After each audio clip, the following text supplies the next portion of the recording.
안녕하세요. 반갑습니다.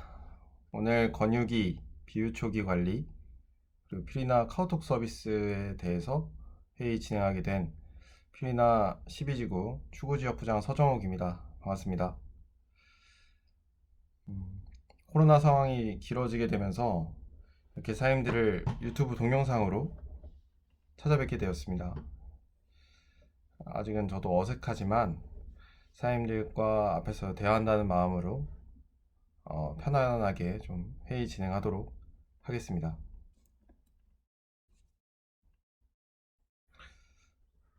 올 여름 다들 잘 넘어가셨는지가 일단 좀 가장 궁금합니다.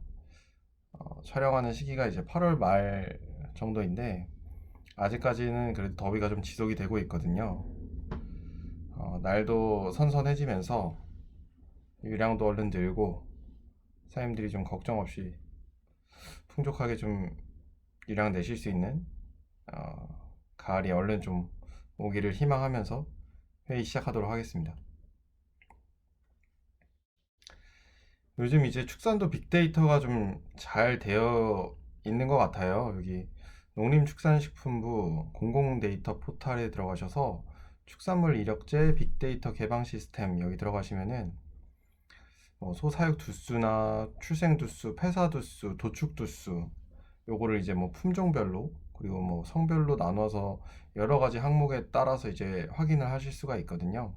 그래서 제가 이제 정리한 거는 젖소, 젖소가 이제 월별로 폐사되는 두수를에 대한 거를 자료를 최근 5년치를 좀 뽑은 정리한 자료입니다. 보시면은 2016년도부터 2020년도까지 폐사되는 월별 두수를 보시면은 항상 이제 늘어나는 월이 항상 이제 좀 정해져 있더라고요. 여름철 7, 8월은 이 사장님들께서 많이들 예상을 좀 하셨을 거고, 그 밖에도 이제 항상 꾸준하게 늘어나는 달이 3월 달, 그리고 10월 달에도 꾸준히 이제 폐사두수가 늘어나는 것을 좀 확인을 하실 수가 있습니다. 3월 달에는 아무래도 이제 겨울이 끝나면서 이제 환절기 들어오는 시기인 것 같고, 10월 달에는 이제 7월, 8월 여름철 더위 스트레스를 받았던 개체들이 이제 결국엔 폐사까지 이어지게 되는 그런 상황이지 않을까? 그렇게 좀 예상을 해볼 수가 있고요. 결국에는 이제 7, 8월 여름철이 이제 어느 정도 끝나간다라고 생각이 좀 드는 시점이긴 하지만 이제 10월까지는 앞으로 이제 한 달에서 최소 두 달까지는 이 여름철 집중 관리를 조금 더 여유 있게 보시면서 꾸준하게 집중 관리를 좀 해주셔야 이 목장에서의 폐사 두수를 완만하게 가져가실 수 있는 그런 부분이 좀 있지 않을까 그렇게 좀 생각이 되는 부분이 좀 있습니다. 오늘 갑자기 뭐 건강에 대해서 좀 폐사 두수에 대해서 먼저 좀 꺼내게 된 거는 이제 우리나라가 산유량 쪽으로 보면 생산성 쪽으로 보면은 세계 이제 4위 수준까지 올라왔다라고 많이 하죠. 근데 건강, 젖소의 이제 산차 쪽으로 보면은 이제 세계에서 그렇게 뭐 앞서 나가고 있는 상황은 되지 못하고 있는 거는 이제 많이들 아시고 있을 겁니다. 그래서 우리나라 지금 평균 산차가 2.43이고 결국엔 이제 젖소의 건강 관리가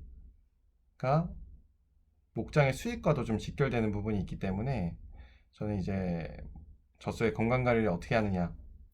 그래서 오늘 건유기, 비유 초기도 젖소의 건강 쪽으로 좀 포커스를 두면서 오늘 좀 말씀을 드리려고 합니다.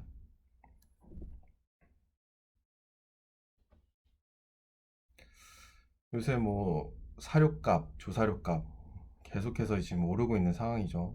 여름철 지나면서 약값도 목장에서 많이 부담을 하셨을 거예요. 그리고 뭐 코로나 상황과 더불어서 이제 인건비도 많이 올라가고 있는 상황이죠. 결과적으로 목장에서의 수익이 점점 떨어지고 있는 그거는 이제 목장 사장님들이 체감상 이제 어느 정도 이제 느끼실 것 같아요.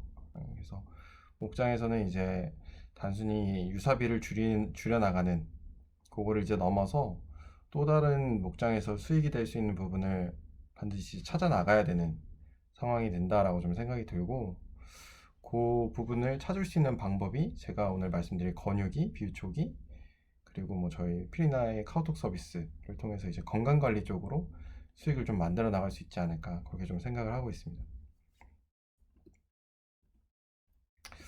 목장에서 이제 생산성 그리고 수익을 저하시키는 원인에 대해서 이제 목장 종합 실태 조사라고 해서 나왔던 자료가 있는데요. 보시면은 좀 예전 자료긴 하지만 굉장히 좀 큰 비중을 차지하는 부분이 번식장애, 그리고 이제 대사성 질병으로 인한 생산성 수익 저하가 굉장히 좀 큰 부분을 목장에서 차지를 좀 하고 있는 것을 보실 수가 있으실 거예요. 그래서 결국엔 뭐 번식이나 대사성 질병이나 어떻게 보면 제일 많이 나타나는 기간은 건육이랑 비유 초기 구간이라고 생각을 하거든요. 그래서 뒤에 오늘은 뭐 간단하게 말씀드리겠지만 건육이랑 비유 초기에 조금 더 관리를 신경을 써주시면서 목장의 수익을 만들어 나가시는데 조금 더 도움이 되시기를 바라는 마음으로 좀 이제 회의 내용 본격적으로 좀 시작하도록 하겠습니다. 먼저 이제 건육이에 대해서 좀 말씀을 드릴 건데요. 건육이에서 가장 신경 써야 될 첫 번째는 위 자료에도 나와 있듯이 이 체중 관리가 이제 건육이의 시작이라고 좀 생각을 합니다. 그래서 위에 먼저 표를 보시면은 건육이를 들어갈 때 정상 체중으로 들어간 개체와 건육이를 들어갈 때 이제 과비가 돼서 들어간 개체를 비교했을 때 다음 산차에서 산유량이 최대 750리터까지 차이가 났다라는 그런 자료거든요. 결과적으로 이 건유기를 어떻게 체중을 가지고 들어갔느냐에 따라서 다음 산차의 생산성이 달라진다. 그렇게 좀 보시면 될 것 같고요. 그리고 또 건유기를 과비가 돼서 들어간 개체가 케토시스 그리고 후산정체 같은 여러 대사성 질병들의 발생률을 급격하게 올리면서 결과적으로 목장에서의 도태율을 상승시키는 원인이 된다라는 자료를 좀 가지고 왔습니다. 그래서 결과적으로 이제 말씀드리고 싶은 거는 건유기에 들어가기 전에는 반드시 이제 체형 관리, 체중 관리가 따라야 한다라는 부분이고요.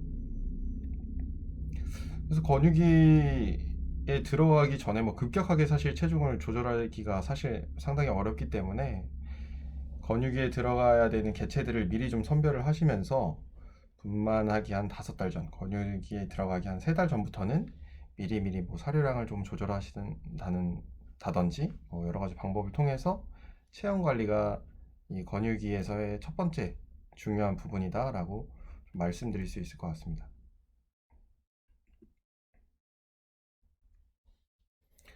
건유기 사양 관리에서 이제 두 번째 중요한 부분은 양질 조사료 위주로 조사료 위주의 사양 관리를 한다라는 부분인데요. 조사료 위주의 사양 관리를 하는 이유에 대해서는 이제 비유 기간 중에 뭐 이제 아무래도 많이 소모가 된 반추위 육모를 회복시켜주는 역할도 할 수가 있고요. 그리고 요때 이제 조사료를 많이 먹어놓은 개체들은 이 반추위의 용적을 늘릴 수가 있는 구간이 되겠고, 그리고 또 조사료 위주의 사양 관리 하다 보면은 반추위의 운동성을 이 사료량이 적은 건유기 구간에도 운동성을 꾸준히 가져가면서 분만하고 나서 뭐 전이와 같은 대사성 질병을 미리 예방할 수 있는 방법이 되기 때문에 조사료 위주의 사양 관리를 하셔라 라고 좀 권장을 드리고 있습니다. 보통 그래서 이 건유기 구간에는 마른 건초 기준으로 일일 두당 10kg 이상을 섭취할 수 있도록 그렇게 좀 환경을 만들어 주셔야 된다 라고 말씀드리고 있고, 그런 환경을 좀 만드는 데 있어서 필요한 부분들은 이제 소화율이 좋은 양질 조사료, 그리고 배합기 같은 데에서 이렇게 조사료를 쇠절해서 섭취량을 올리는, 그리고 또 급여 횟수를 늘려주는 방법, 뭐 음수를 충분히 가져가는 방법 등이 좀 있을 수 있다라고 좀 생각합니다. 또 주의하셔야 될 부분은 이제 칼슘